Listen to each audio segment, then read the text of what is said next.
Hey guys, we're gonna show you how to change a battery on a Jeep Wrangler key fob. This is a 2018 key fob and up until 2022 and possibly 2023.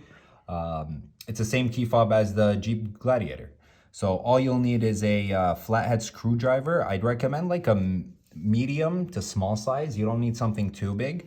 And what you're gonna do is you're gonna start at the top of the key. There's this like small hole.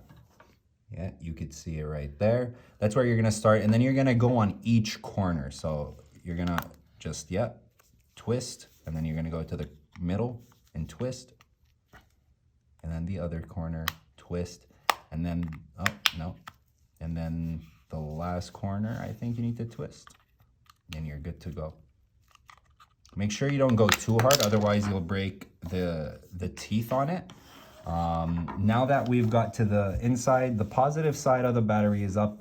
There's this small opening right next to the key, or sorry, next to the battery. And that's where you're gonna need to just, there you go. It's not too hard. You're gonna go in maybe twice, battery comes out, and that's that. You get the battery, again, positive side on the top, and you just push it in. It's that simple, and then you close up the case. And that is how you change a battery on a Jeep Wrangler